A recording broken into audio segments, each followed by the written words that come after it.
Hi guys! Welcome back to my channel. Saturday na naman and may pasok si Romel. So kaninang maga ang dami ko nang ginawa. Anong oras na? Alas 4 na. So kaninang maga ang dami ko nang ginawa. Change oil ako ng sasakyan and then nag-grocery ako. Hindi ko na kayo sinama sa mga ginawa ko kaninang maga. Pero ngayon, magluluto ako ng Tandararan. Magluluto ako ng beef mami. So, samahan niyo ako. First time kong gawin to. So, hindi ko alam kung anong kalalabasan. Pero, hopefully, maging maayos naman. Alam ko, pakukuluan lang to eh. Basta luto na yung noodles mo, ilalagay mo lang yung sabaw doon. And yun. So, gawin ko lang. Try ko lang kung kaya kong gawin. And then, tingnan natin kung anong verdict ni Romel. Siyempre, siya naman ang kakain ng mga niluluto ko. So, dapat, siya ang nasasarapan, di ba? Pero anyway, ayan. Samahan niyo ako magluto. Tignan natin kung anong kalalabasan. Ayan. Samahan niyo ako.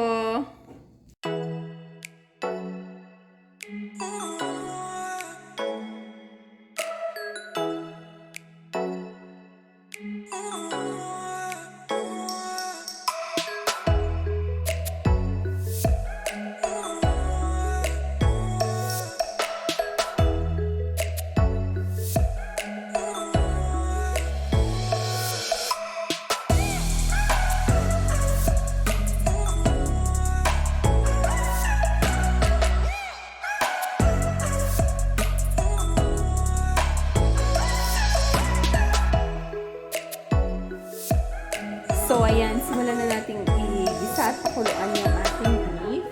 Ayan. Sana successful siya. Kasi, meron akong siopaw, di ba? Ang sarap partner sa siopaw ng beef mami. At saka, meron din ako siopaw. Di ba? Sarap. So, mas malamig pa. So, iniintay ko lang na uminit to. And then, mag-iisa na ako. Yung ibang gulay, hindi ko pa na-prepare kasi ihulog ko na lang siya once na naluto na to. Si Romel kasi ang bibili ng gulay. Wala pa siya. Ayan. Tingnan natin kung anong kalalabasan nito. Excited ako. Sana maging masarap siya. Ayan guys, samahan niyo ako. A few moments later. Mag-start na tayong maggisa. Papakuluan ko na yung beef. Igigisa ko muna siya bago ko siya pakuluan. So, ayan, mainit na yung kaldero natin. Lagyan na lang natin siya ng mantika. Wala na yata yung mantika.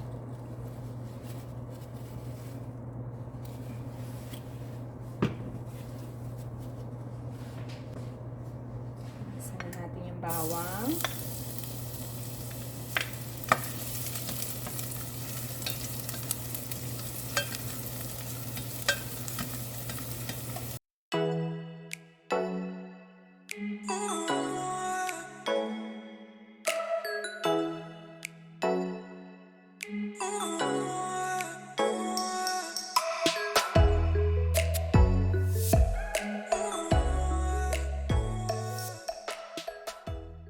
So, nalagay ko na yung beef. Iaano ko lang siya ng konti. Isasangkot ko lang siya ng konti kasama ng sibuyas at saka bawang.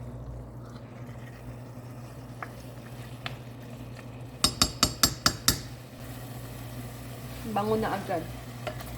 Wala pa akong nilalagay na seasoning. Bango.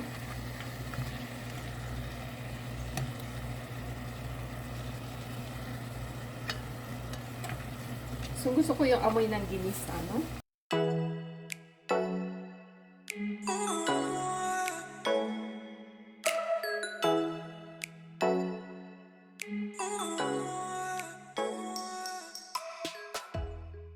Lagyan ko siya ng konting patis para may lasa siya ng konti. Kasi feeling ko kapag ang nilagay ko is asin, lasang nilaga lang siya, di ba? So, lagyan ko ng konting patis.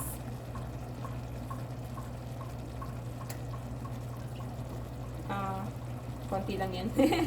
Kasi lalagyan ko pa naman siya ng water eh.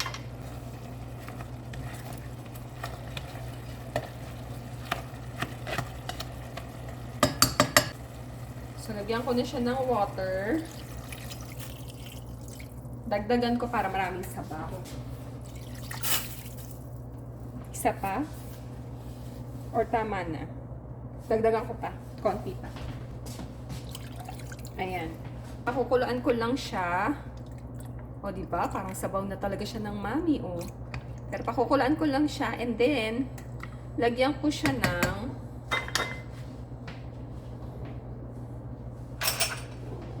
dahil masyadong maninipis ang kanyang slices, lagyan ko siya ng pangpalasa, ng beef flavor. Beef flavor. Na ano, konti lang. Siguro mga 1 kalahati nitong maliit na kutsarita nito.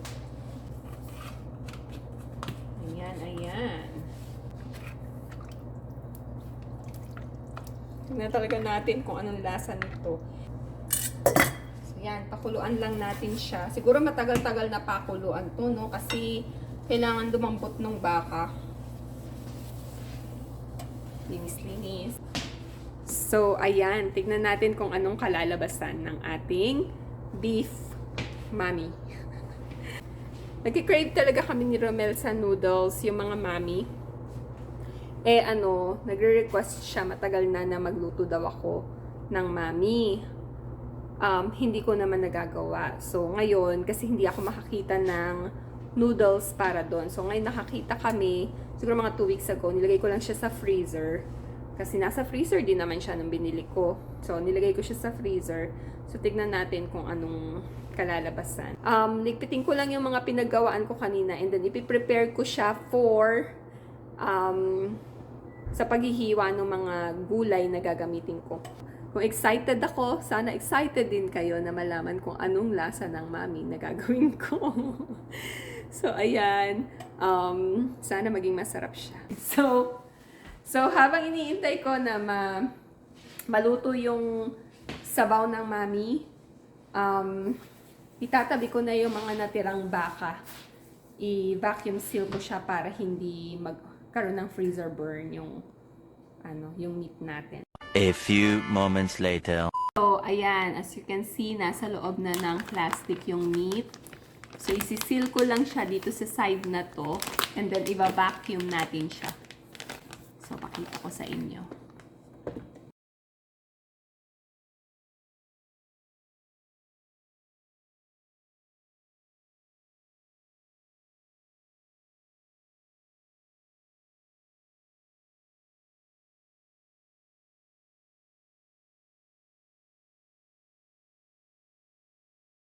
Tada! So, ayan. Vacuum sealed na siya.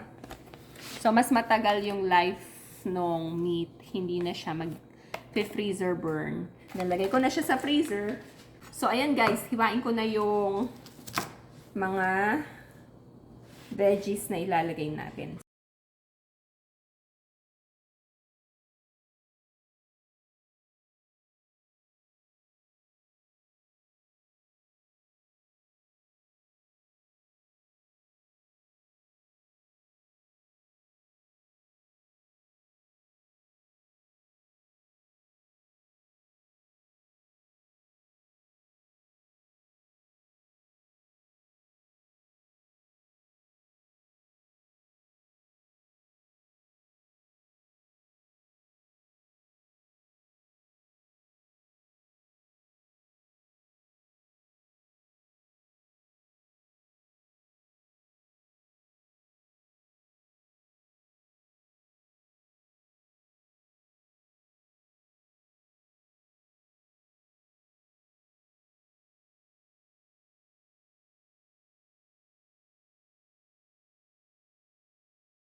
Ayan. Yan na yung gulay natin. Hindi ko alam kung enough na siya, pero siguro naman okay na yan. I-check natin yung ating sabaw. Oh, looks good. A few moments later. So, ayan. Ngayon, i-drop na natin yung cabbage. Napa cabbage. Sabay ko na rin yung pang spring onions.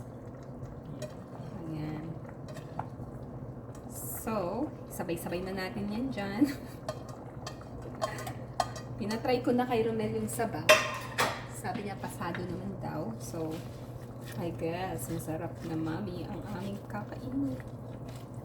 Parang kulang pa rin sa sabaw. Ayan.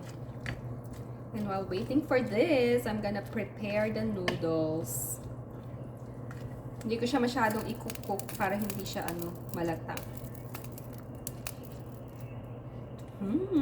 So, ayan guys, piniprepare ko lang yung noodles and then after nun, kakain na kami. Usually 5 o'clock or 5:30 yung dinner namin ni Romel. Pero ngayon, medyo na-late ako ng luto. So, ayan. Iinit na lang din namin yung siomai at saka yung siopaw. So, dim some kind of day kami ngayon. So, ayan. Excited na ako. Pakita ko sa inyo yung finished product.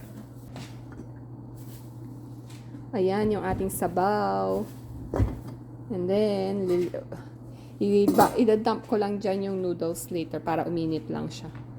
Luto naman na yung noodles eh. Diba? Parang sarap niyang tignan. A few moments later. So, ayan guys. Kumakain na si Romel. Nagutom na siya. How was it? Perfect. And then there's our siomai and siopaw. And here's mine. Kain na tayo.